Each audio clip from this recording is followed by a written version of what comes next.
Sunday Papers Podcast. Show's about to begin.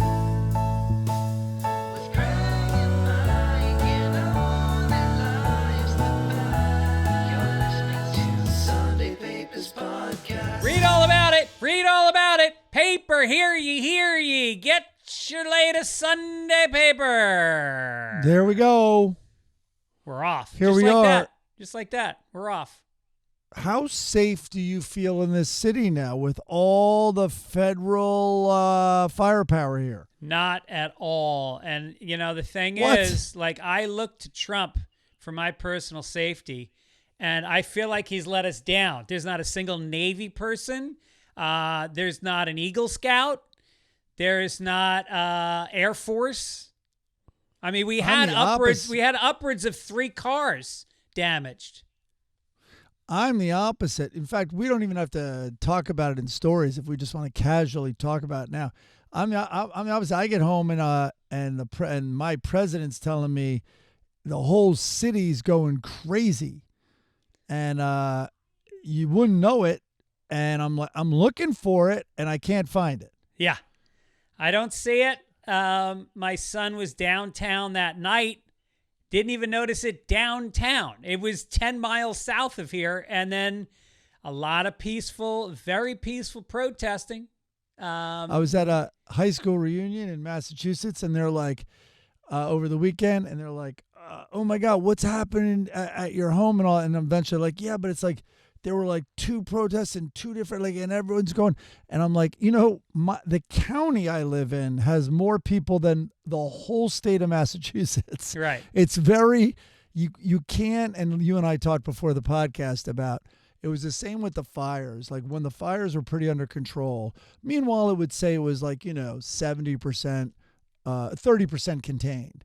But it had already, like in LA, wasn't really a news story. Like that means it's pretty contained. Anyway, our parents from Florida, just because they're looking at the news, are like, are you going to have to evacuate? I'm like, it's day 6. Like if anything, people are donating to stuff. That's what's going on now. Everyone's donating stuff, and the smoke has even cleared. Yeah. My mother was very concerned. She's called me every day, and I was like, Mom, there's no update. Probably going to go downtown at some point this weekend. Anyway, so how was the reunion? Tell me about that. Oh, wait. Back on this for a second. Here's the weird part. Me and the 2 girls are going to Mexico tomorrow. So, I mean, should we just grab people and bring them with us? I mean, or should we do our part? Well, what you should do is send the White House the amount of money it cost you to get to Mexico, because it seems to cost them about $150,000 to get somebody out of here. Wow, we're paying a lot less. Yeah. Yeah. But it's not all inclusive. So maybe I think the government's is all inclusive. Like you get not only the 3 meals, but you get the jet ski and all that stuff. Maybe that's how we pitch it to undocumented people. Jet skis. Yes, exactly. The reunion was good. This was your 40th, I'm embarrassed to ask? What's that? This was your 40th? Yes. Wow. And we see the other classes, and listen, I incredible privilege. I'm aware of it. But it was this outdoorsy, crunchy school, which all of us admit we couldn't get into now, because they really upped their game, and a lot of New Yorkers now, rich New Yorkers, go there. But we're a very outdoorsy. I mean, like, the school makes its own maple syrup. It's incredibly camping. It's on the Appalachian Trail, Sheffield, Mass. And so our group, and a lot of them are pretty, we skew kind of young for our age, like we're all very active, incredible skiers, that type of stuff. So anyway, it was really fun. Actually played some golf there because one of the teachers let us play at his club. It was beautiful. Poison ivy's the biggest thing. You lose the ball, you're like, yeah. Like, if you went on your usual drill of trying to find all the Pro V1s, you would be covered in poison ivy. Right. And deer ticks. It was great. Sorry, one funny story. I don't know how to. It's a very sensitive story, so I don't know how to tell it. But I'll try to keep it brief. But there was an embarrassing moment that destroyed me. There's a guy like in the school somewhere. I'm going to keep this super vague and no names. And looking back on it, I over the years have thought, I think he might be an intensely like violent, even homophobe.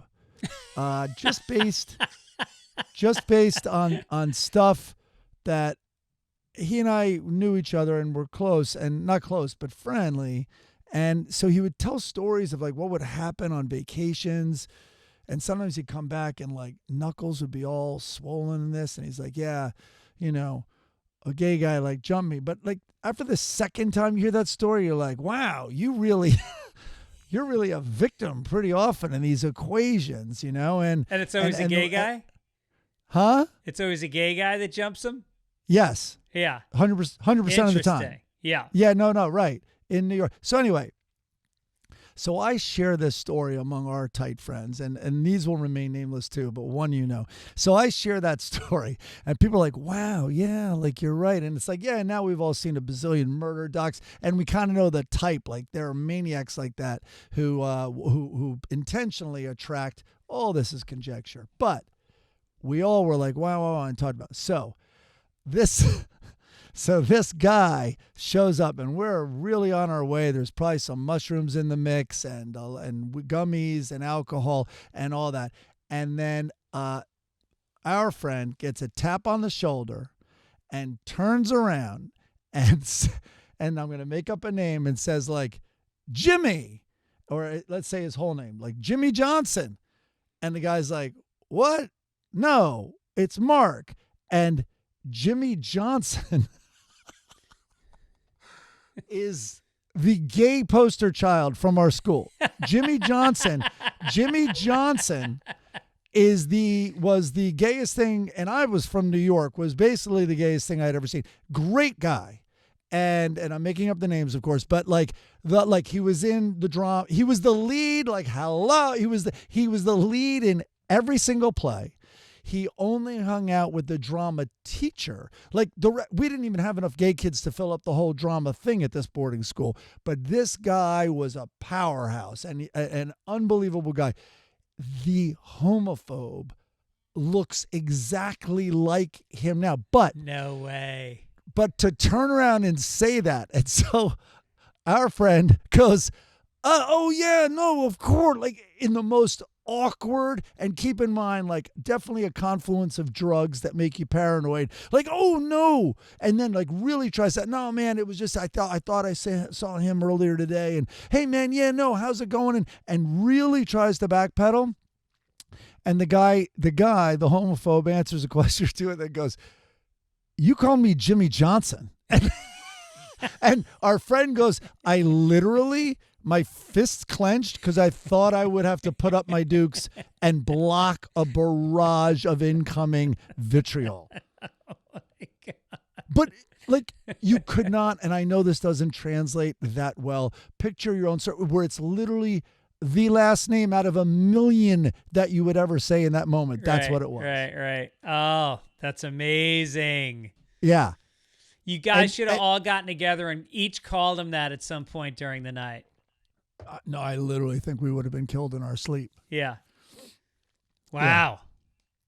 So that happened, and that just kept it. You know how like you have these weekends away or with buddy, and then like that there becomes like a runner joke. You know what I mean? Like it was just so funny. Yeah. The whole weekend. But anyway, all our other buddies that including, that's how I met you. I met you through a lot of these guys, and those guys aren't the ones I'm mentioning, as I told you before the podcast. But Pete, Duds, they were all there. Any women that you had crushes on in high school? Yeah, but they're disgusting because they're my age. They're just disgusting like me. They're disgusting human beings who are now approaching 60. No, they're amazing and very, very cool. And we've been to so many of these, and we know their husbands, that there's nothing like that still. Like we literally know their families, you know? Yeah, it's all that's asking always, about kids and all that stuff. that's why I like when they do the reunions, but they do like decades. Like it'll be class of 85, class of 95, class of 2005. And that way there's a little young blood mixed in. It's not a bunch of gross 58-year-olds. Oh no, yeah, we saw the class. You all have to get up there and hold that exact year that you were, and we saw the class of 2020. Yeah, 2020, holding their fifth year reunion, and it's like, oh boy, and they all were like, oh my god, like they all look younger than our kids, which they're not yet, or a little bit. Yeah. Oh no, they're I know, right, but 5 years. they look about 10 years younger than our kids. Yeah, right. But the reason that the homophobe was there, and it was a little more math to do when you ran into someone, is because he was an older year, is because COVID has messed everything up on these reunions, so they grouped a bunch of years together. Yeah. So it was so great because, as you know, you were friends with either the people in the class below you and above you, and so it was so great. We've never had that at one of these. Yeah, I've gone to one reunion in my entire life, and I think it was the 5th year reunion. And I was like, I just realized at this point, anybody I want to see, I'm already seeing from my class. Like, if I need to reach anybody, I can just get on Facebook and reach out to them. I don't need to go and get confused by 95% of them who I won't remember. Right. I have very bad facial recognition, and I think it would be kind of like frustrating and embarrassing for me to be at something like that. And your school was packed with homophobes, so it would just be a minefield. And I'm so gay now. Yeah. Right, I know. And then you're like going to be hugging them, and that's not going to go well. Right. So after reunion, I drove over the 55 miles or whatever from the Berkshires to Woodstock, New York, and had an amazing time with Weinstein and then my buddy Tanetti. Were you on the whitest places on the East Coast tour? We did it. I pretty much locked it up. And a lot of impressed people when they heard in Woodstock when they heard my high school made maple syrup. It's a lot of conversations with mixologists over in Woodstock in each bar we went to. How's Weinstein's house? Great. He's renting it now because he still has a place in New York, but great. And it's walking distance from like the coolest bar. Of all things, Evan Dunsky emailed me this morning and he goes, hey, I got a thing, junk mail saying you're sharing photos. I guess, do you get that? Like everyone's hacked. You get like a thing. Right. So I'm like, I go, I'm really not on social media. And I said, what are you guys? Anyway, I mentioned to him I was in Woods. But you probably look forward to a photo from me. So here's a photo so you're not let down. I was in Woodstock and I sent a picture of this wall in a dive bar in Woodstock, and it had a picture of Dylan on it, and also above it like a spoon collection, like some people mount them. Yeah. And I just thought it was really cool. And he goes, oh, great. He's like, well, I hope you had a great time with Chris and Joe. And I'm like, wait a minute. How the fuck would Evan know what I was doing in Woodstock? Dude, I went like how hacked am I? Yeah. And I ran to Facebook, and I'm like, what the fuck? Finally, I search everything. I change passwords, and I'm like, how did you know I was with Chris and Joe? So in my photo is the chalkboard to play pool, and there are 3 names on the chalkboard. I'm like, you just drove me crazy for a half hour. Well, that's absolutely nuts. That's the best hack in a Starbucks. Wait for a hot chick to pick up her coffee, read the name, and then pretend that you dated in high school. See if she wants to rekindle the old flame. You're just running with her facial recognition will be as bad as yours. Exactly. Right. I had an incident with that recently. Oh, my God. Very awkward. What? It happened a couple times recently where I didn't recognize somebody that I know. Like that I literally have met many times. And Did they have jet blonde hair and it wasn't blonde back when you? Well, that's coming in corrections very soon. Happy Father's Day, by the way. Today's Father's Day. Hey, everybody. We both did it twice. Yeah, right. And at least. we did a good job. All of our kids like us, enjoy hanging out with us, get a kick out of us. Yeah. Well, we began, this is an overshare. We began before any kids with a miscarriage, and we were terribly upset about it. But now it's like, fuck that kid, because then there wouldn't have been Sophie. Right. Fuck that fetus. Right, Fuck right. that fetus, man. Yeah, and why didn't I have that perspective then? Yeah, I know. I apologize. We put one up for adoption because we were too young. We felt like we were too young. We were only 33, so we gave one up. Good for you. I hope that fucker Very doesn't generous. find me. I know. Well, that's probably the person you didn't recognize. I hope they don't listen to podcasts. What is this? The rehearsal? Oh, so you did watch some of the rehearsal? Oh my God! Watch the rehearsal. I started watching with Erin. Here's the thing about Erin. I love my wife. We don't always agree on what's good, and No, so she wanted to keep that first kid. You didn't. She wanted that. Well, he was black, and I was like, no, this is why we're getting rid of him. And so she kind of checks out, and she's looking at her phone. I was like, what are you doing? She's like, this guy's, I don't like that. I go, it's experimental. Somebody's trying something different on TV. It's not another fucking cop drama. Same thing happened here with the two girls, and Olivia gives it. Olivia's more like interested in stuff like that might be quirky. She also, I think, is like, hold on, if my dad likes this guy, there's probably something subversive, like I'm not getting it. But Sophie said what most people would, which is like, yeah, I don't think plane crashes are funny. Oh yeah. It's a brutal opening. Yeah. Right. The opening. This is for everyone listening. You got to get through the first 20 minutes. Yeah, and you really have to get through the first episode, really. I mean, his shows pick up, there's so many layers and so much depth to what he's trying to do that you have to completely open up your mind and go for the ride, and then you will be on the ride. It's very intense, and it's funny. I mean, the thing about it is he has to explain to very serious people, like in the government, to be in his series, even though it's a comedy. And these are, I don't even want to get into like what they do, but they're government officials. And so, and you kind of go like, is it a comedy? And then there's moments where you really laugh out loud at how funny it can be.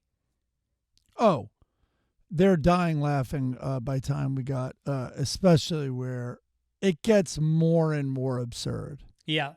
Which is what he does. But you're right. It's a little like Borat where you're like, how are these people sitting down with you? Like, how are these respected public people or like ones with very important jobs sitting down with you? Speaking of Borat, by the way, guess who's coming on my podcast? Larry Charles. Come on. Larry Charles, one of the guys who created Seinfeld, directed the Borat movies. I mean, it goes on and on. He directs almost all the Curb Your Enthusiasms and writes them. And yeah, so I hit him up on, he started following me a couple months ago on social media, which I was like, why is Larry Charles following me? Yeah. And I was kind of thrilled. And then so he put up a post that his book is coming out June 12th. And so I just DM'd him. I'm like, hey, man, I'm sure you don't want to do this, but like, I'm a big fan. I got a podcast if you want to come on. And he got right back to me. His publicist reached out to my publicist, and we're figuring out a date right now. All right. I can give you, he's worked with Dylan a bunch. Oh, that's right. Yeah. And he has a very good Dylan story where I think it was some executive pretty high up, and they were in there pitching, and Dylan came to the pitch. And then the guy goes, I'm the biggest fan in the world and all this, and loved you at Woodstock.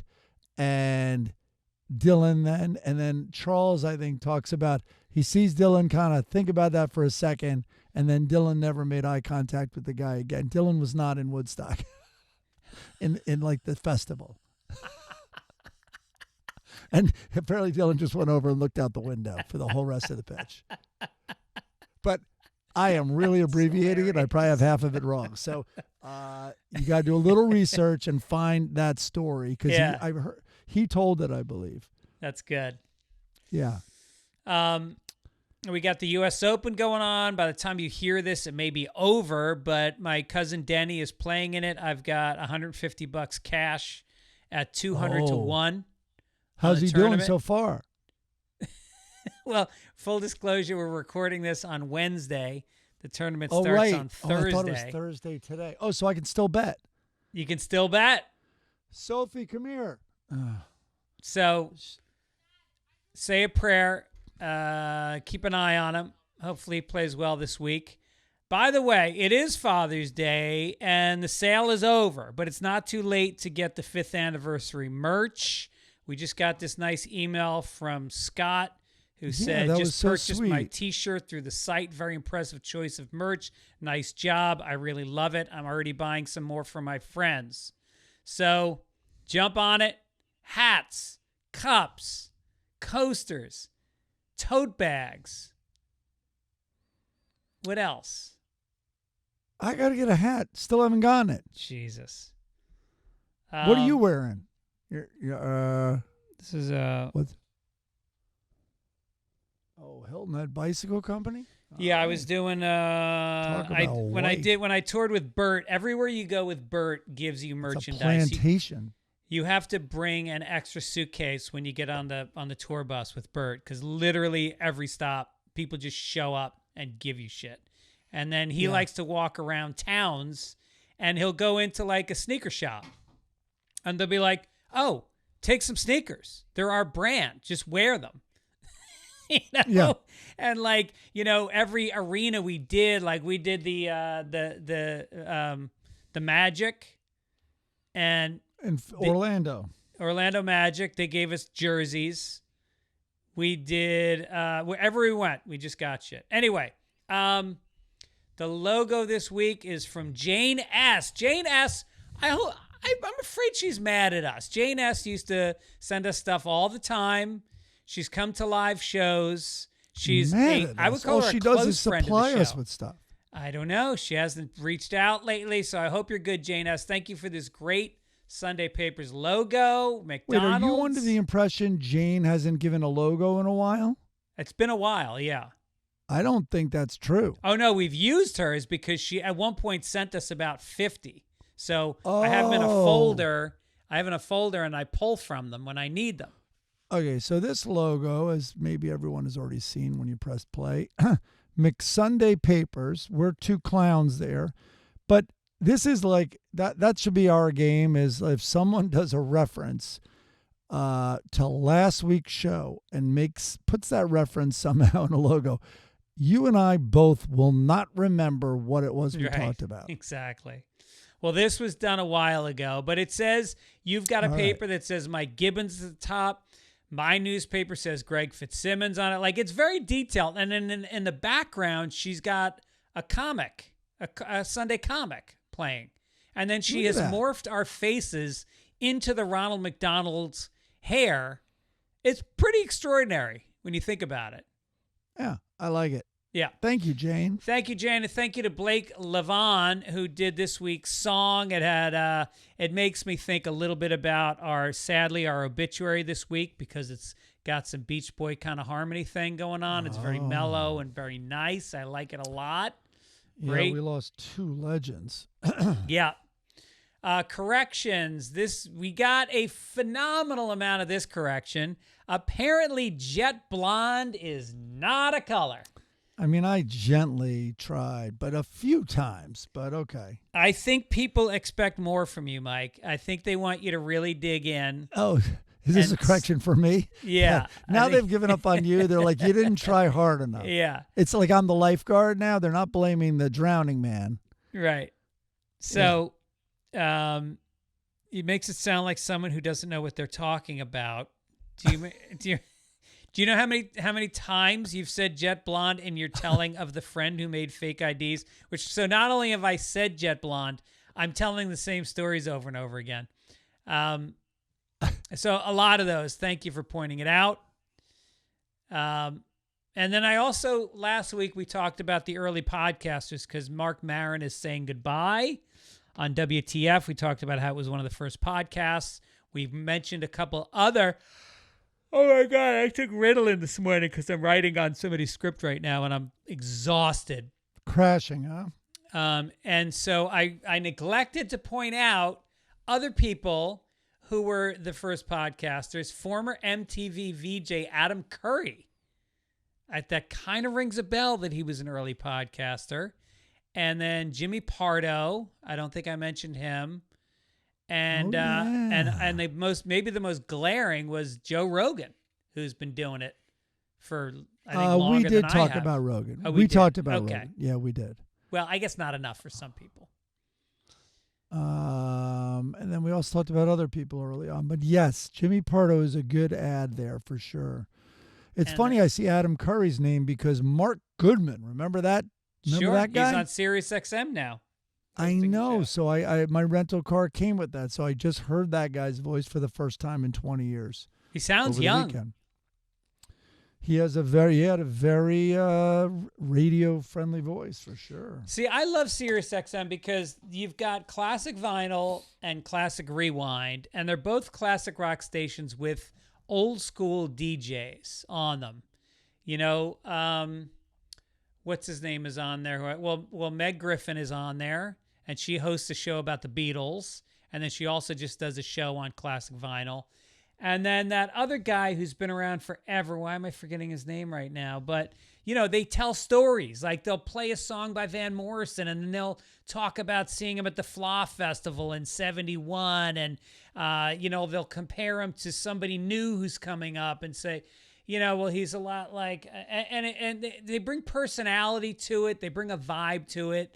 I never change the channel when one of these guys comes on. So, yeah, Mark Goodman's one of them. The women call that mansplaining. You and I call it right. interesting. Yeah, right.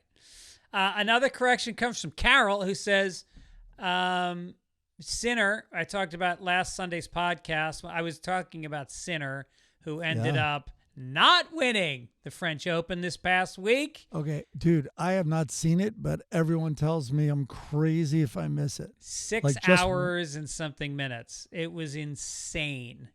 Oh. It just kept going. And I mean, high level the entire time.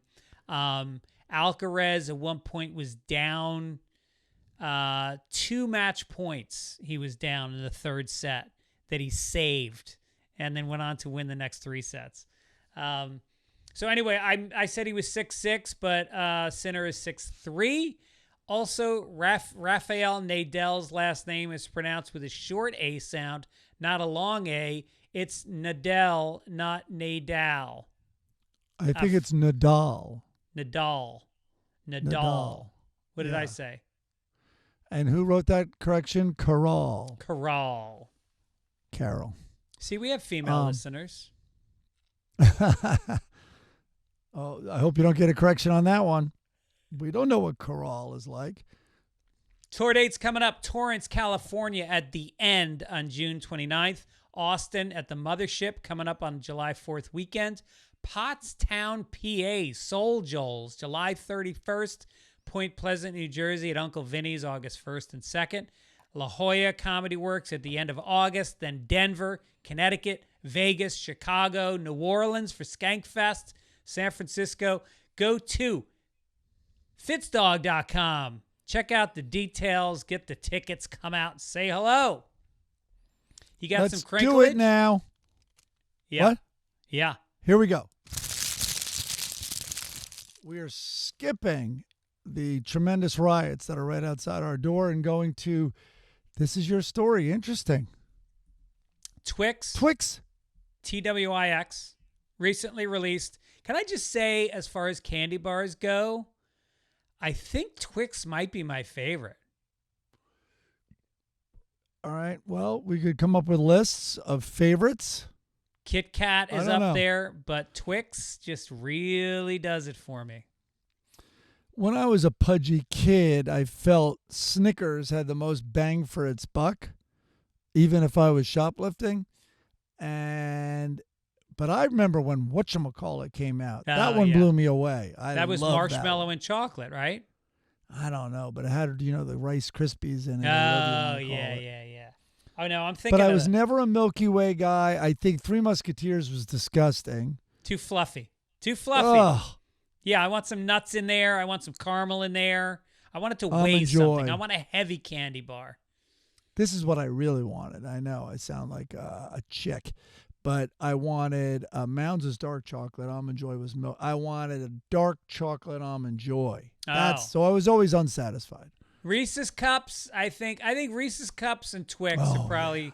And it is funny that now, when you were a kid, there was so many different kinds of candy. There was the marathon bars. There was the, dots. There was licorice. Now you go trick or treating. There's literally like 4 kinds of candy left that they hand out because they're all in these value packs from Walmart. Oh, they do. Yeah, they do sort of do that. Cheat. Do you know how many people, by the way, how many kids total have been poisoned on Halloween? 45 million. How about 0? How about they've never, ever found a razor blade in an apple and no kid has ever been poisoned, certainly to death, I should say, on Halloween. And you guys can look that shit up and you can write it in, but that's fact. I'll go to Here the come the kid's Fitz grave facts. on that one. So, I remember once a guy somewhere, some guy was speaking about marketing and all. Anyway, he goes, all right, you guys, he goes, spider eggs in, what were spider eggs in? Bubble Yum. Yes. Yeah. He literally goes, he was working PR, and I think it was because I studied PR. Anyway, I remember the guy going, how did you kids do it? There was no internet. There was no email. You couldn't talk to a kid 6 blocks away from where you lived, really, or the next town.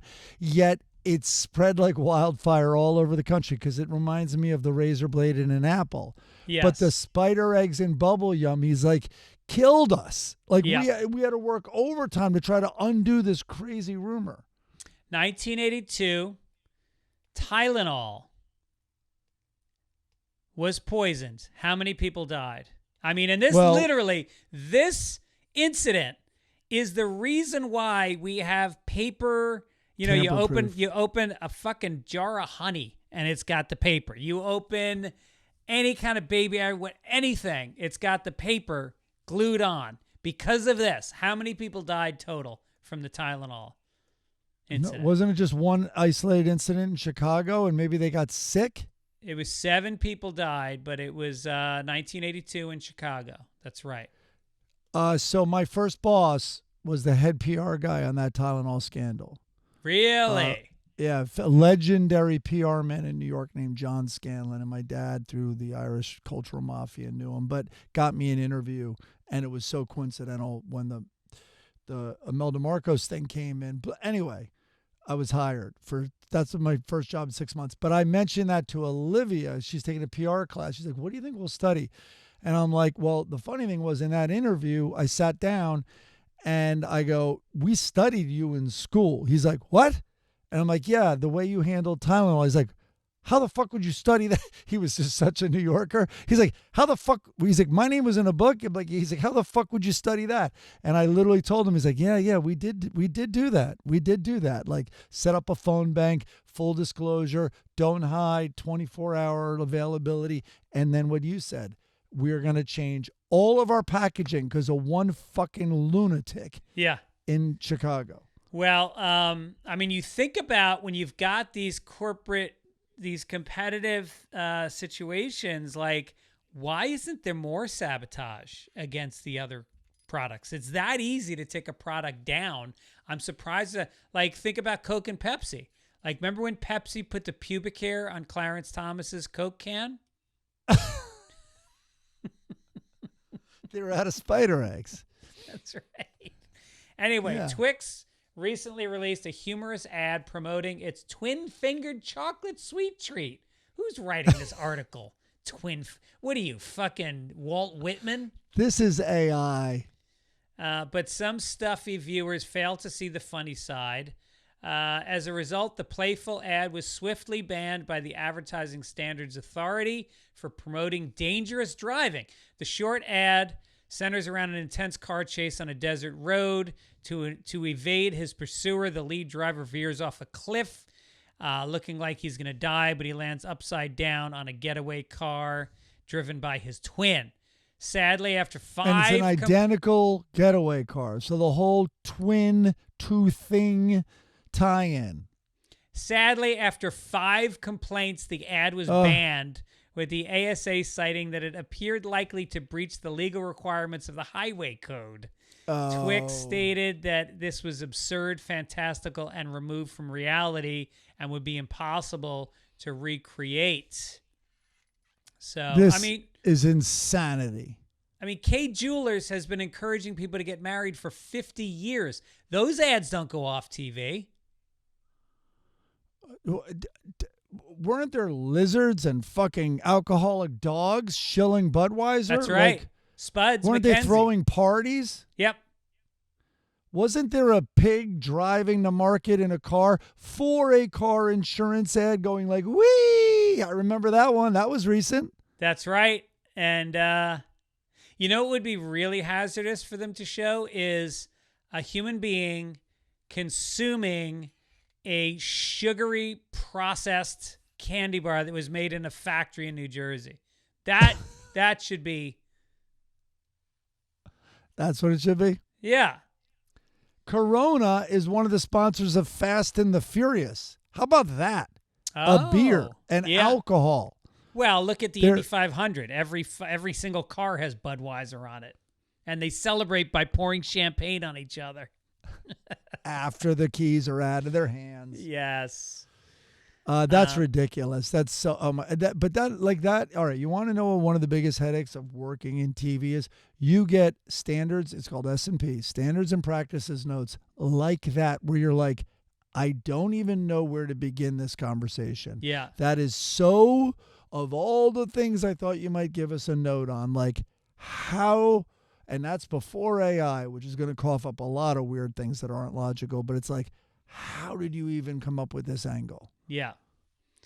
Speaking of bad drivers, some states are passing laws that punish reckless drivers with devices that control vehicles' top speeds. Washington State recently became the second state, joining Virginia, to enact a law placing speed limiting technologies in the cars of drivers with reckless driving records. D.C. also has that law. Washington Governor Bob Ferguson signed the law requiring drivers who got licenses suspended for reckless driving to have intelligent speed assistance devices installed on their cars if they want to drive again. The anti-speeding technology would monitor the driver's speed and prevent their vehicle from going over local speed limits. Well, here's my question. Can we make the cars on people that are over 70 years old go at least 60 miles an hour on the highway? Minimum.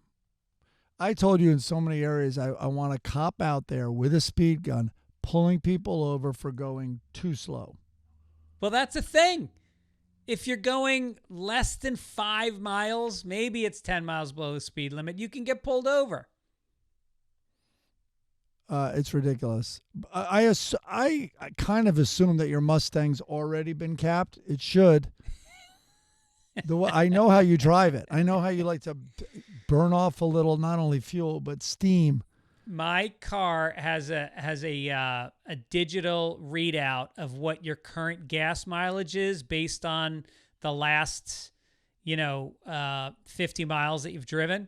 Mine is usually under 15 miles to the gallon because I floor it at every time I take off. I floor it. I floor it into every turn. It's also, we live in a city that doesn't believe in one-way streets. Like, you are stopping every 100 yards. I know. For a four-way stop.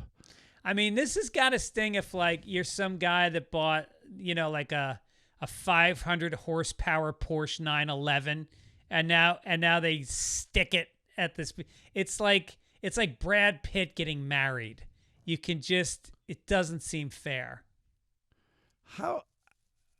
Yeah, I know. I'm thinking about like the poor guy. You know, they all meet at the red lights, like run, and the the guy's just been capped. He's like, yeah, not today, man. I'm just gonna, I want to get that mileage above 12.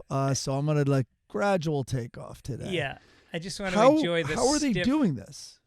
Well, there's a thing. I remember when I was a caddy, the golf carts had a thing called a governor on them. Right. That would only allow the carts to go probably 20 miles an hour or something.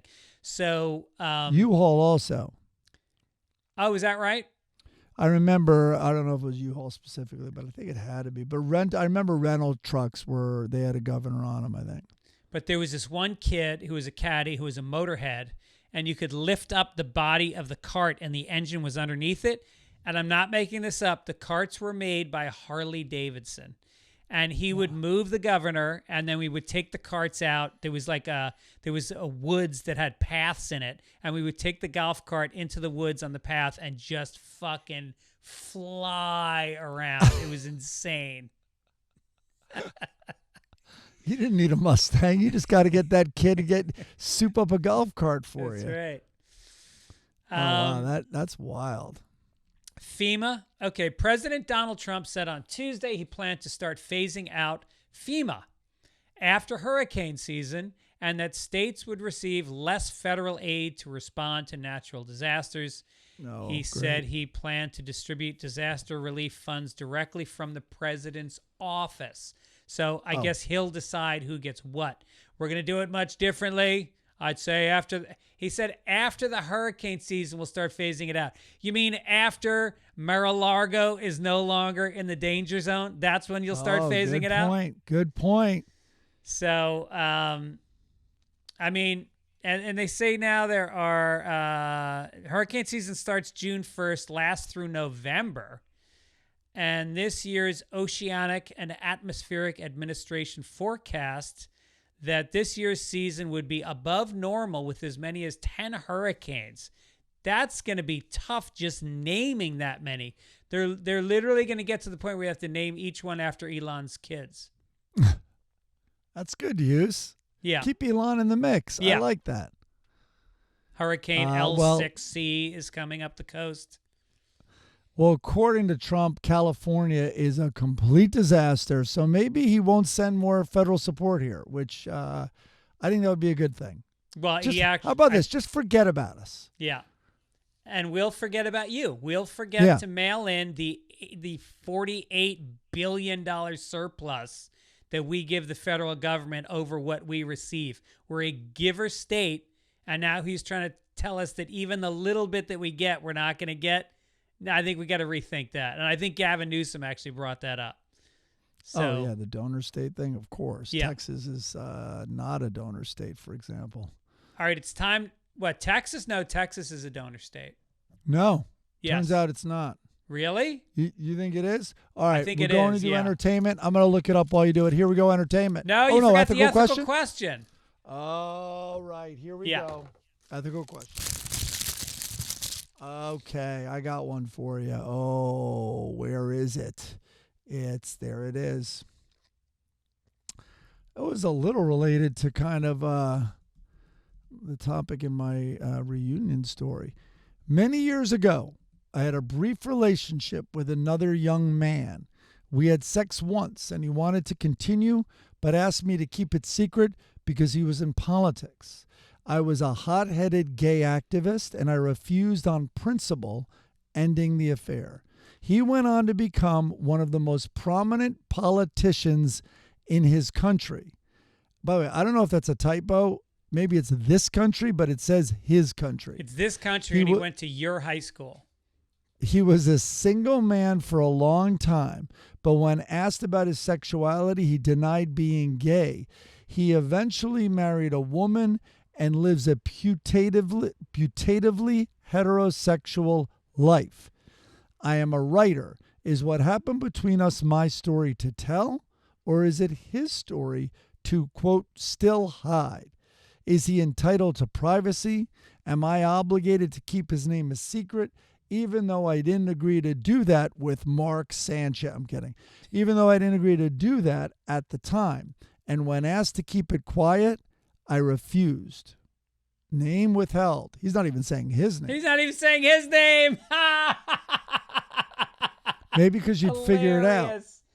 Well, listen, if you're gay, it's your right to come out with it or not. And unless this guy has some sort of a reason to have to tell this story, I don't see why he would be telling the story, because I think it would be consequential to the politician and his family. And you know what? Maybe, look, how come women can have a gay phase in college and guys can't? Maybe it was a gay phase. Who knows? But even if he is still gay and he's keeping it quiet, why do you need to tell your story is my question. So shut up. Oh, interesting. I think you the guy kind of agrees with you. Let's see. It could be more intrusive and destructive and have more of a lasting impact than you anticipate from him, his family, and for you. You can send the story out into the world, but you can't call it home. So, yeah, he kind of agrees. He also asked the questions, like, why? Like, it's the obvious thing right out of the gate. Why after all this time? Now, Gregorian, I would ask you, he doesn't cover that here. But what if it was like those dudes we hate who's actively anti-gay with legislation and like moral outrage on a stump and all that stuff? Interesting. Right? That's where I thought you were going to go. Because you could probably rationalize to yourself, this guy, we want objective thinkers, and this guy is fueled by his own personal issues to be crusading, I guess so many are, against, like, say, someone's choice in sexuality. I think that if this guy had been a predator towards you, if he had violated you in any way, then I think it's your story to tell. But to somehow say that because this guy is attacking all gay people now in a way that is not to your liking, that you're going to come out and ruin his life. I think there's a distinction to be made between him being anti-gay and him being somebody who is creating violations for other people. Yeah, but like, remember when, they were religious leaders, but Jerry Falwell and people like that, and it's like, or it tends to happen. The vast majority are Republicans, but they'll come out and go and be basically on a tirade against homosexuality. Yeah. And then we find out that they have, things in the closet, gay things in the closet. Right. Including themselves. Why do you think the phrase "in the closet"? Why are gay people? And I'm not obviously your situation excluded right now. Nobody's judging you for being in the closet, but look at these masculine clothes. Look at them. Just look at them. But take a look around. What make? Don't look at this one. Don't look at this. Is that pinkish salmon? shirt. That's salmon. I'm gonna bury that. All right, easy. It's amazing that all those shirts have survived from 8th grade. I have locked it in. I really have. You got the same style as you had when you were 14 years old. Why do you think the phrase "in the closet" is said about gay people? What is it about closets that's homosexual? Like, why can't you be like a under the bed homosexual? Yeah, right. Instead of a closeted one? Yeah. I think both of them are the scariest places a child knows. when a child can't get to sleep, where are the terrifying monsters? Well, they're in the closet or they're under the bed. Yeah. I think that's and I think conservative people love that imagery. Yeah. All right, let's move on. By the way, I looked it up. Texas is very much a donor state. It's not a taker state. You're forgetting is all it the oil comes out of there, cattle, beef. I think that's a Fitz fact. But No. all right, let's keep going. Let's pretend you get everything right. All right, I'll read the entertainment quote. Give me a crinkle. I'll start reading entertainment. Here we go. You get distracted, and then when we get to the punchlines, I'll go because you didn't write any. Oh, Here we no. go. Entertainment, man. In her new documentary, Roseanne Bar is America, Roseanne reclaimed that she turned down an offer to appear on The Conners, which was that show that she was originally in, which was a spinoff of Roseanne, after the Roseanne revival was canceled. Quote, they called me and asked me if I would like to come back as a guest star. You're coming back as a ghost. You're coming back. You're asking me to come back to the show that you fucking stole from me and killed my ass, and now you want me to show up because you got shit fucking ratings and play a ghost? Barr said that her excuse to decline the invite was, quote, I'm going to be bowling that fucking week. That's not the... It has to be true. Who could make that up? What? Oh, you didn't listen to the whole story. No, that she's bowling. Those are some harsh words. Was she on sleeping pills? Do you remember what she said? I think she called a black politician an ape, a black female politician an ape. She tweeted it out. No, but it was... Wasn't she mostly in trouble for anti-Semitic remarks? I think there was a number of things, and also the ape thing. She had apparently called a number of black people apes over the years, so it wasn't really out of nowhere. Imagine sleeping next to... That's probably going on in all her sleep talking. You know what I mean? Like that's how the Ambien got to it. Yeah. She probably just talks during the whole night and just slamming every race and religion. Yeah. I mean, that's what they say about when you get to be old and you're in a nursing home. They say they have a hard time because a lot of the staff are, ethnic, black or Filipino, and that these old people just say racist shit all the time. And you wonder, were they sitting on it all these years, or is it something that comes out when you get older? I know you have to be like, Grandma, no. The Jamaican took your money, not just, you can say that. Yeah. Right. So you looked it up. What'd you find? Conflicting advice, but that's just on the highway safety. They then list other donor states, Delaware, Minnesota. No, I think high Texas is business actually one of the and income biggest tax. donor states. I think California is the biggest, and I think Texas is in the top few. Yes, but yeah, who knows? All right, let's make America Florida. Let's do that. Let's do the Florida. I have a feeling Florida's not a donor state. Maybe I'm wrong. But here we go. Florida man. Okay, this one's great. A Florida man calls 911 to complain about not receiving certain services that he felt he paid for. According to an arrest affidavit, this guy who's 21 years old called 911 from the Oz Gentlemen's Club near Clearwater shortly after midnight on Sunday. That's a strong way to finish the weekend.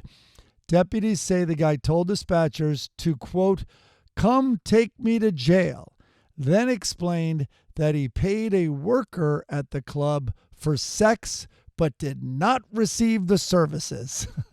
The staff at the club told the deputies that he had asked for a private room along with sex from a staff member, and then he called 911 when his request was denied.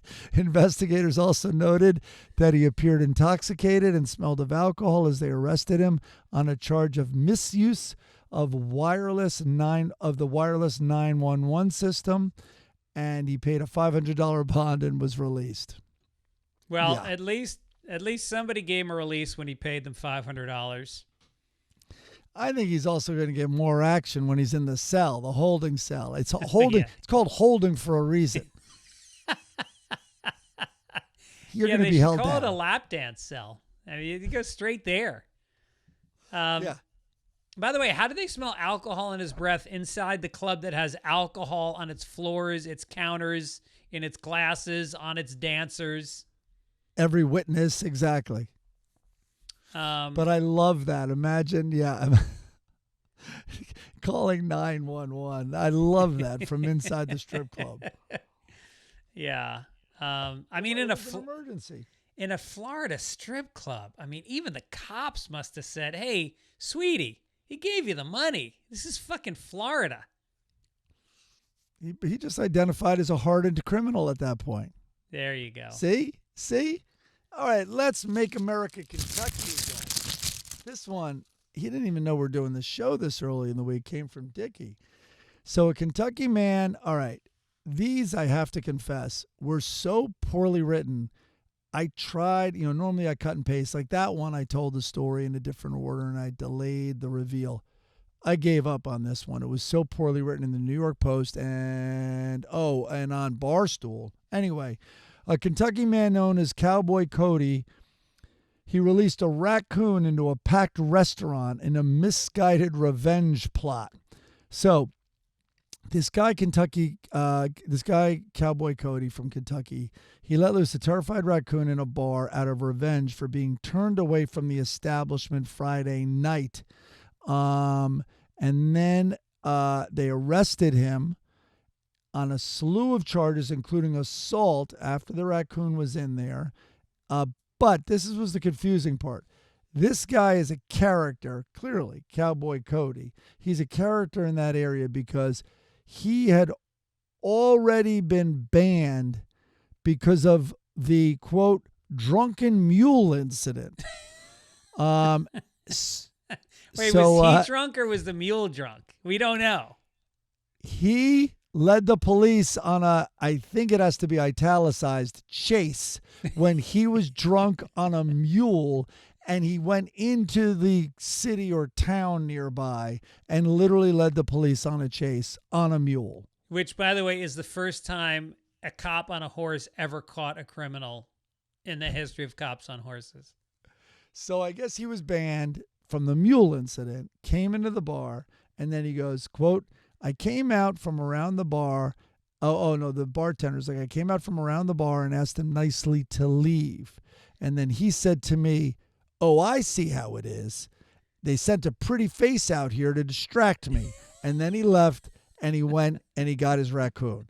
And then I haven't put this in here because I cut it down. But the raccoon then was loose in the bar and everyone was like, whoa. And they got away and the raccoon seemed kind of scared. And then one of the workers of the bar tried to get it and did the last thing in the world you're supposed to do with a raccoon is corner it. And the raccoon bit him. And then the female who has the pretty face, I guess, was the one who got it, threw a towel over the raccoon and got it the hell out of the bar. Oh, my God. Now, I wonder what Kentucky. What was Cowboy Cody's relationship to the raccoon? Do you think that it was a pet, or do you think he grabbed him in the woods outside the bar and brought him in? Believe it or not, I know a little of the backstory. Cowboy, I want to keep on to say Curtis. Cowboy Cody lives alone on a farm. No. I would check for shallow graves everywhere. He lives alone on a farm, and he had caught one of the articles said he had caught the raccoon earlier that day on his farm. Okay. So I imagine he just it was like a break glass and emergency type. Like, I guess he had a caged raccoon in his truck because he just went out to the parking lot and came back with a raccoon.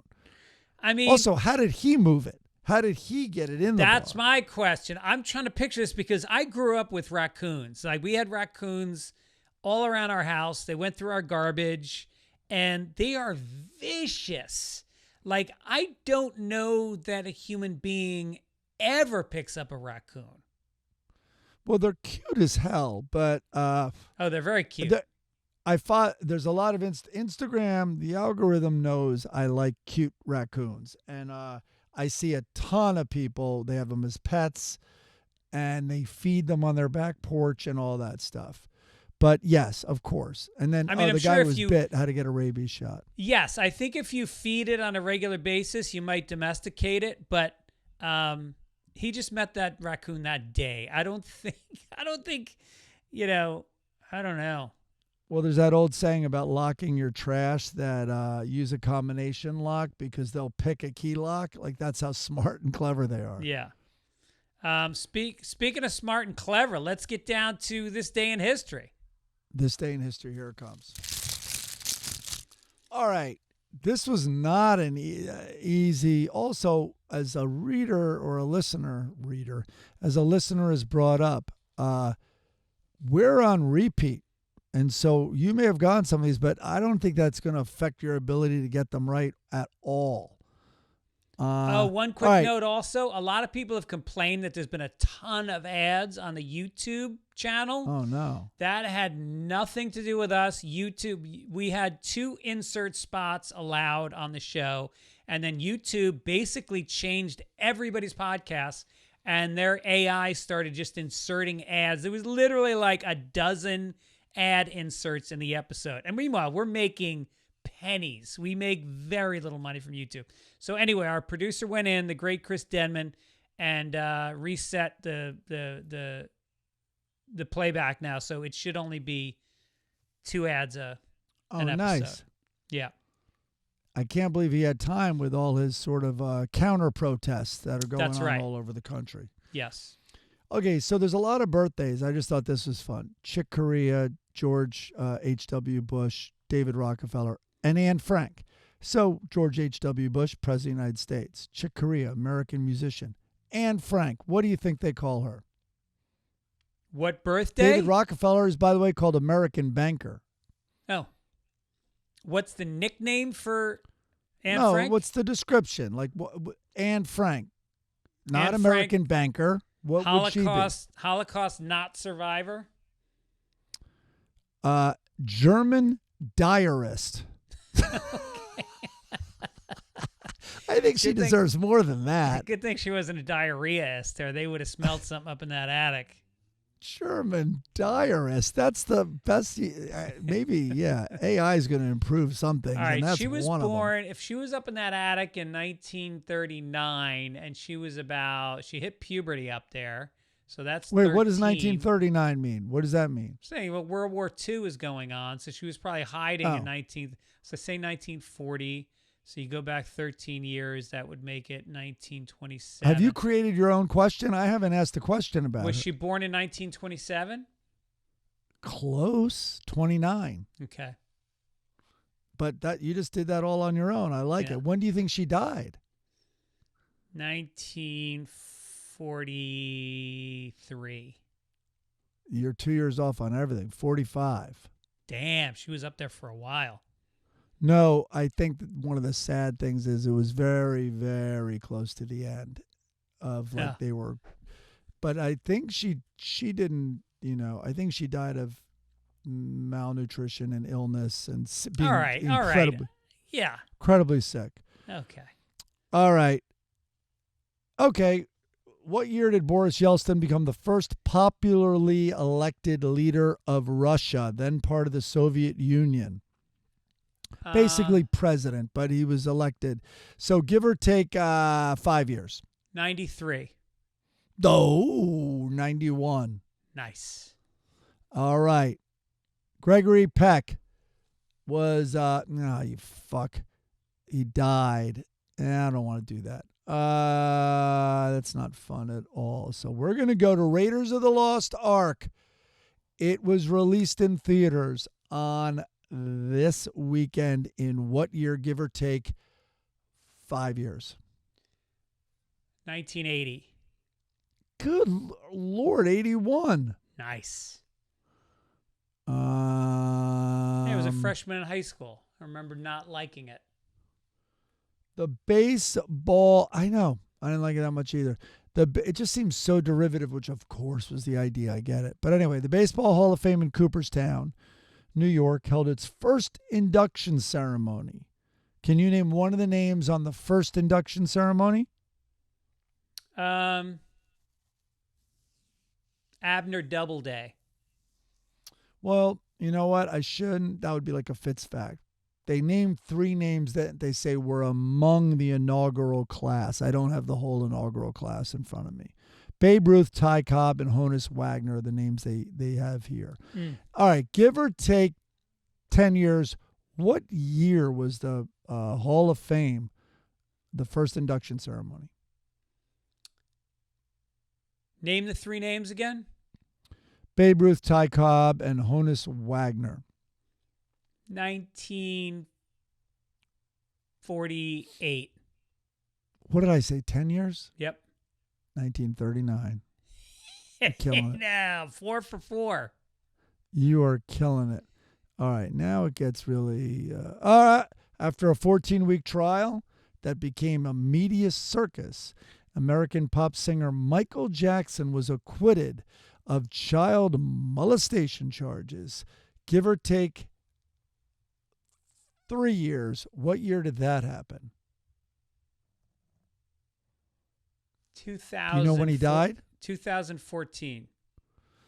That would be tough. He was dead a few years by then. But this was 2000. He could be found innocent, but he's not going to be acquitted. Or maybe, is acquitted only apply to 2005? That was way off.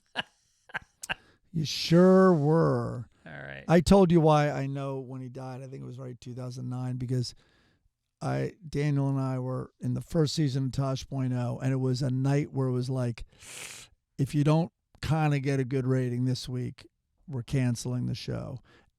Or like it doesn't look good. And we're like, all right. So we're getting ready, and it's almost, and then all of a sudden that afternoon we're shooting another Web Redemption, and someone comes up to me like someone who doesn't know this, like a cameraman or a lighting person goes, "Oh man, you see the news?" I'm like, "What?" And he's like, "Michael Jackson just died." I'm like, "Fuck." And he's like, "Big Michael Jackson fan?" I'm like, "No." I'm like, no one's going to watch comedy tonight. No one's going to watch anything but the news. Right. It sucked. So we got to pass, though, for that. All right. Should we find one more? I'm going to end it on that's all goddamn World War II. There's Napoleon, who you claim to know. You read a book. Oliver Cromwell. Magna Carta you're not going to get. Oh, after more than 30 years, American game show host Bob Barker stepped down as the host of The Price is Right. Bob Barker stepped down on this weekend in what year, give or take 3 years? 2014. I love it. 2007. We'll get out on that. Damn it. All right. Oh, yeah. Who took... all right.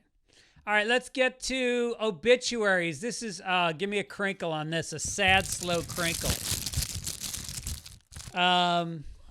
One of my heroes. Maybe the greatest songwriter in American history besides Bob Dylan. Brian Wilson of the Beach Boys. Has just died at age 82. His family I am looking, just don't flag me for looking down. I'm looking up if Bob Dylan said anything about him. Go ahead. We are heartbroken to announce that our beloved father, Brian Wilson, has passed away. Lost for words. Please respect our privacy. Well, we're not going to respect your privacy. It's Sunday Papers. We're going to talk about him a little bit. Here's a guy that it wasn't just his songwriting. It wasn't just his performing abilities, but it was the studio techniques. He was a guy who introduced so many different synthesizer sounds and multi-track recordings. And I consider Pet Sounds to be top 3 greatest pop music albums ever, including rock. All rock, pop, top 3. And that doesn't even include Good Vibrations, which was on the next album that everybody hated. That his brothers basically alienated him for making. Anyway, he was born in 1942. He had perfect pitch. He could sing back phrases sung to him as a baby. He learned piano when he was very young. He went partly deaf in one ear after being attacked by a local boy. And then him and his brother joined their cousin Mike Love to form the group, Carl and the Passions, and later bringing in Dennis Wilson and Al Jardine to form the Pendletones. Mm-hmm. They had a very complex relationship. Their father was very abusive. And their first big song was Surfin' Safari. Oh, I didn't know that was oh, wow, yeah. Well, the first album was Surfin'. And hits on that song were Surfin' USA. And anyway, what a legacy. And as my kids growing up in California, I think the Beach Boy, my daughter being a surfer, I remember she latched onto the Beach Boys when she was very young. Anyway, it's a sad day. I had the privilege and the honor of interviewing Brian Wilson many years ago. Did I ever tell you this story? I think you did, but I am forgetting it. What? So I go in, and I was working on Sirius XM at the time, and they had lined up a press tour for Brian Wilson because he had this documentary coming out about his life. And so they said, do you want to interview him? I said, probably more than anybody besides Mel Brooks.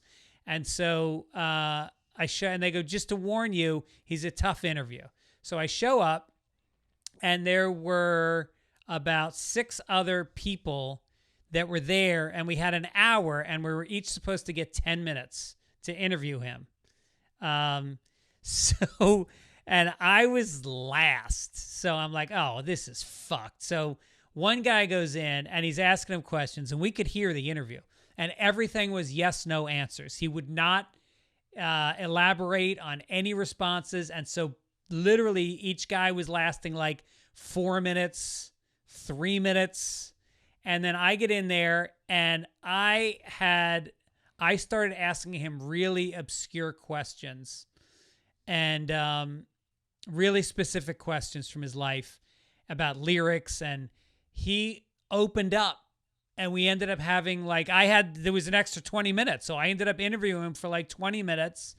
And he thanked me, and he said it was one of the best interviews he'd had in a very long time. And I should That's post it. amazing. I'm gonna post it. Yeah. Of course you should. Yeah. Happened to your voice. All right, I found some things here. Dylan and he ran into each other in an emergency room once. That was like a long time ago. But hold on here. This is what was said. Elton John today said that Brian Wilson is the biggest influence on my songwriting ever. I wish he had influenced the lyrics, but you can tell the genius part was influenced. Yeah. And then Dylan had said, heard the sad news about Brian today and thought about all the years I've been listening to him and admiring his genius. Rest in peace, dear Brian. And Dylan had made a little birthday tribute and sang him happy birthday, which is a viral clip now that people use. But anyway, that was a few years ago. Yeah, are you kidding me? Like that, you put on some of those songs, and I remember seeing there's some clip, because Instagram knows I love these types of things, where I think it was Don is at like a control board, and they're playing, I think, Wouldn't It Be Nice, maybe? And he's like, is that, he literally was like, is that a harp? Or like, he was like, this is what I do for a living. This is maybe my favorite song ever. And I couldn't tell you what instruments for sure are in this thing. Yeah. Like it was this very much that type of wall of sound at parts. And it's like an artist losing his mind with like paint on a canvas. It's like, no, that's not what I see in my head. Like I got to get it.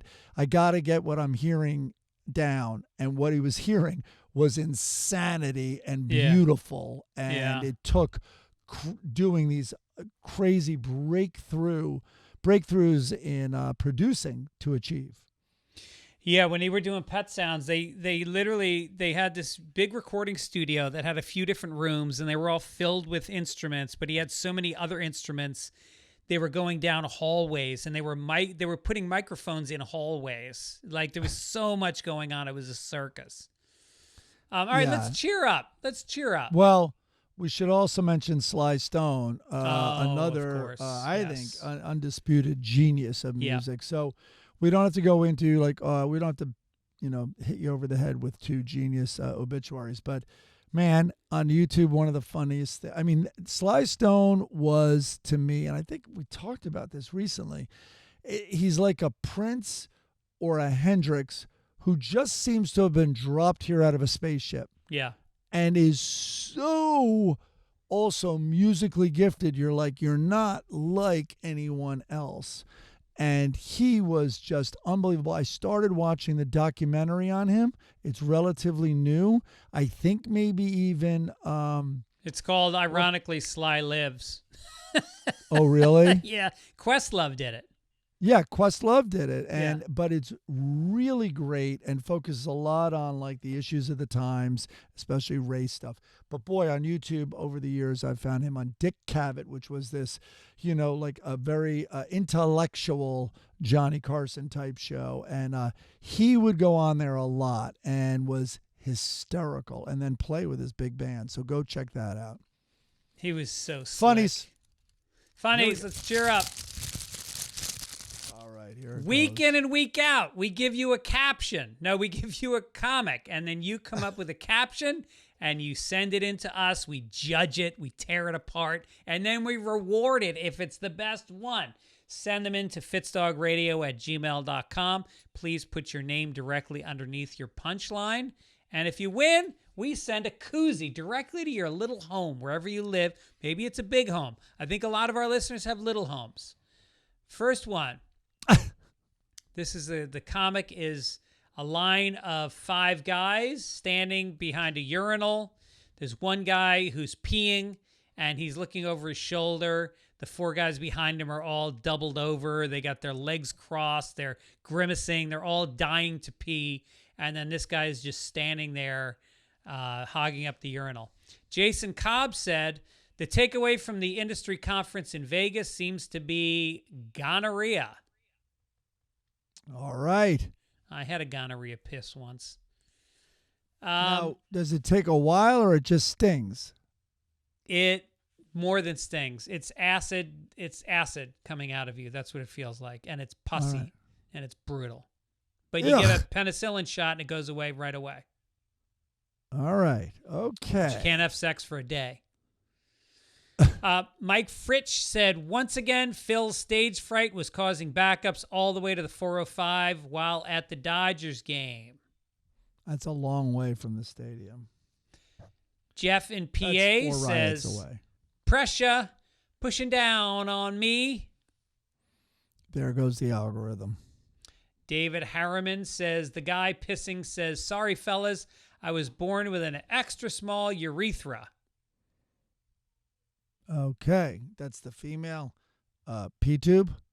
This is Colin, who says, can someone just thumb my prostate? I'll be out of here quick. Interesting. Okay. He goes on to say, I don't want the koozie, just the glory. Well, all right. You'll get neither. Kelly said, I told you guys to get your prostate checked. Another prostate right. joke. A lot of prostate. Rob, but prostate, don't you have to pee a lot? Thank God I don't know. no, I think sometimes you have to pee and then it's hard to get it to come out and then it dribbles and Right. drabs. This is what I hear. Well, you're pretty detailed on the gonorrhea.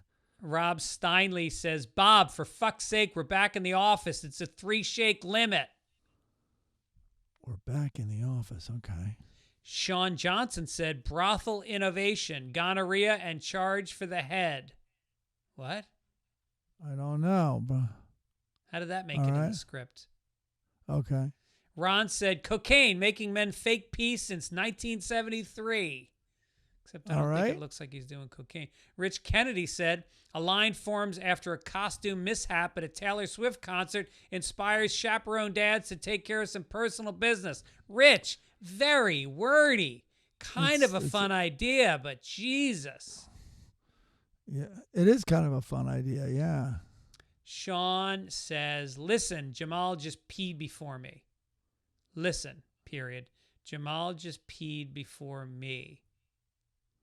Don't get Well, it. no, I don't know what that means. My weeding was not good this week. I don't know. Yeah. Brian Walker finally said, when the moment finally arrived, Frank's only regret was that he couldn't say "told you so" to everyone that told him all this piss play will never pay off. Jesus Christ. What in the what? What is going on? That's it? That's it. I did not give you guys a good comment. Sometimes I don't know that they're bad.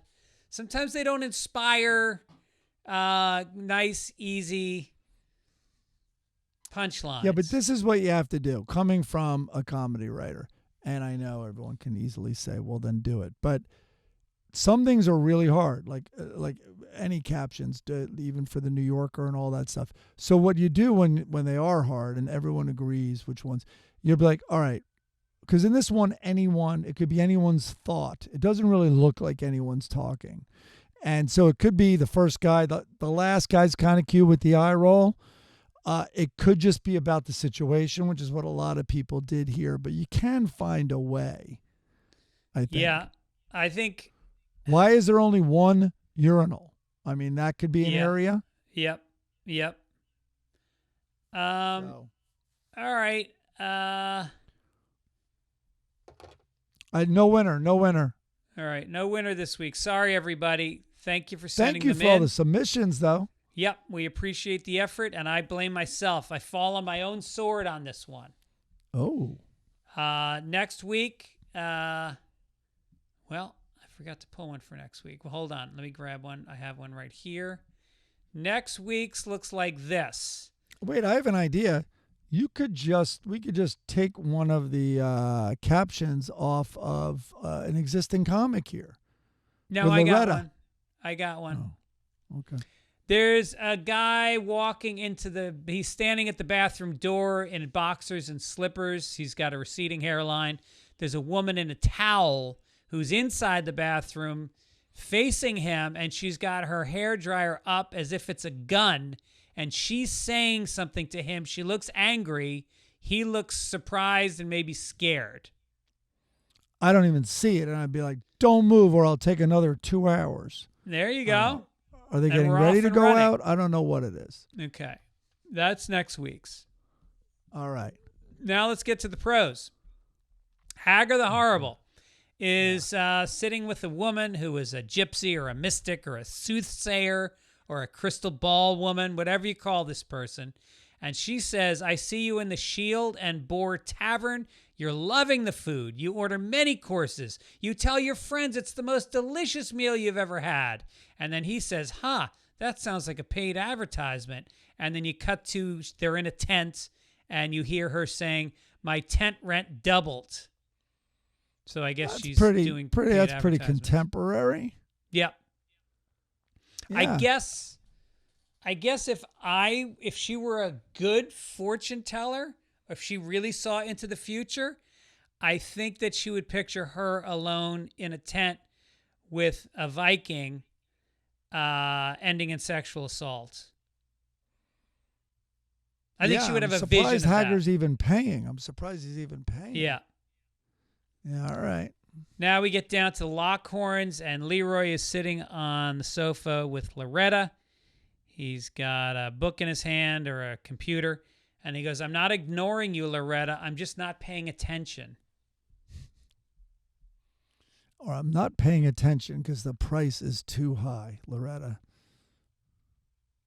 Then we got Leroy is in Arthur's bar. He's talking to the bartender. He goes, marriage may be a two-way street, but wives are the stoplights. So, okay. All right. Here we go with BC. I try to find, there's a lot of contemporary BCs now. That's the problem. And they have like today's issues and stuff like that, like jokes about the internet. I was thinking of the old ones, so I think this is kind of an old one, but I like this one. So 3 frames. First frame, you see the 2 guys. I think one of the guys' names is Pete, I've learned. Okay. So I don't know which. I'm going to narrow that down. But there are the 2 guys standing at a rock that says Barber, and they have the little barber. What do you call that thing? Barber. You know, with the chair? colors that. Oh, No, Yeah, what do they call that? Look that up while I do this. I'm interested in what that is. But it's basically the spiral of stripes. So anyway, there's the one guy and he has scissors and a comb. He's like, ready? And the other guy goes, can't wait to see this. And a really hairy guy sits in the chair, incredibly hairy, with just legs coming out of his beard and hair. Then the second frame is clip, clip, clip, clip, clip, clip, clip. And then the third frame, you see the guy and just the hair is cut off his head, but half his hair is still on below his nose with the mustache and beard. And the guy goes, guess he's never been drawn without hair before. Which I think is a nice fourth wall breaker. Yep. Like it. So I liked it. By the way, this what is just the barbershop it's thing called a called? barber's pole. Oh, man, I would have said that. I thought it was a little more than that. I almost That's said weird. it, but then I went, no, that can't be it. There's got to be more than that. Okay, now America's favorite louse, who must have erectile dysfunction and some kind of arrested Has to. development, is somehow laying with his back to a buxom 10 of a woman in bed, and she's reading a magazine. She goes, honey, are you awake? Which he clearly is, and does not answer her. She goes, I just found a new magazine survey on relationships that I'd like you to take. Now, the third frame, he's snoring, and she goes, wow, that was even faster than the last time I asked him. Well, maybe this guy is not the husband for you. Maybe after 50 years of this comic strip and you guys not aging, you should realize that your husband's a homosexual. He is the guy at Mike Gibbons' high school reunion who is sitting on a lot of homoerotic tendencies. Okay. I think the relationship survey might have been on erectile dysfunction. Oh, right. He saw it coming. Yep. And she She's didn't see pretending. it coming. She never sees it coming. She never sees comes. it coming. Nope. No. Listen, we did it, everybody. We set out to do a 1 hour podcast. It's been an hour and 28 minutes with the break we took that you don't notice we took, but we had to cut out something in the middle because Mike's daughter needed help. Co-signing for And the we're tiniest apartment in the world. We're fathers first. Don't forget, folks, come on out. I'm going to be playing in Torrance, California, June 29th. Also, watch the rehearsal with us. We're going to talk more about it next week. We started talking about it this week. It's a pretty amazing show. It's on... I'm finishing it. Is it on Max? It's on Max, HBO Max. Yes. All right. And Led Zeppelin, Becoming Led Zeppelin is now on Netflix. Right. We Take saw that it in. theaters. If you have We not loved seen it, it's very good. try to Okay. get the best sound out of your TV that you can. Hook it up to your Sonos. It only takes about 55 minutes. We did it with customer support in Woodstock. All right. Well, that's it. Don't worry. We're okay in California. Don't let the press blow it up bigger than it is. By the way, this is Wednesday. Who knows what's going on by Sunday? My guess is the small amount will still be happening, and the story will have gotten bigger and bigger and bigger. Did you talk at the top about your prediction last week? Oh, I forgot about that. Last week we recorded on a Wednesday, and I said there was one tweet that Elon had sent out that he didn't like the budget. He thought it was a shitty budget. And I said, watch this unravel in the next 3 days. I said he is going to cancel the electric economic incentives for electric cars, and I didn't predict that the Epstein files would be brought up. That went DEFCON whatever. DEFCON 1 or 5, which is more intense? Yeah, I think Or DEFCON DEFCON 7. 1 is the most intense. Well, that went DEFCON 1, and It's the opposite of Twisters. yeah. So anyway, I predicted it all, as I will again and again. All righty. All right, Take it thanks for each. hanging out. Take it, Ish. All right. All right. Sunday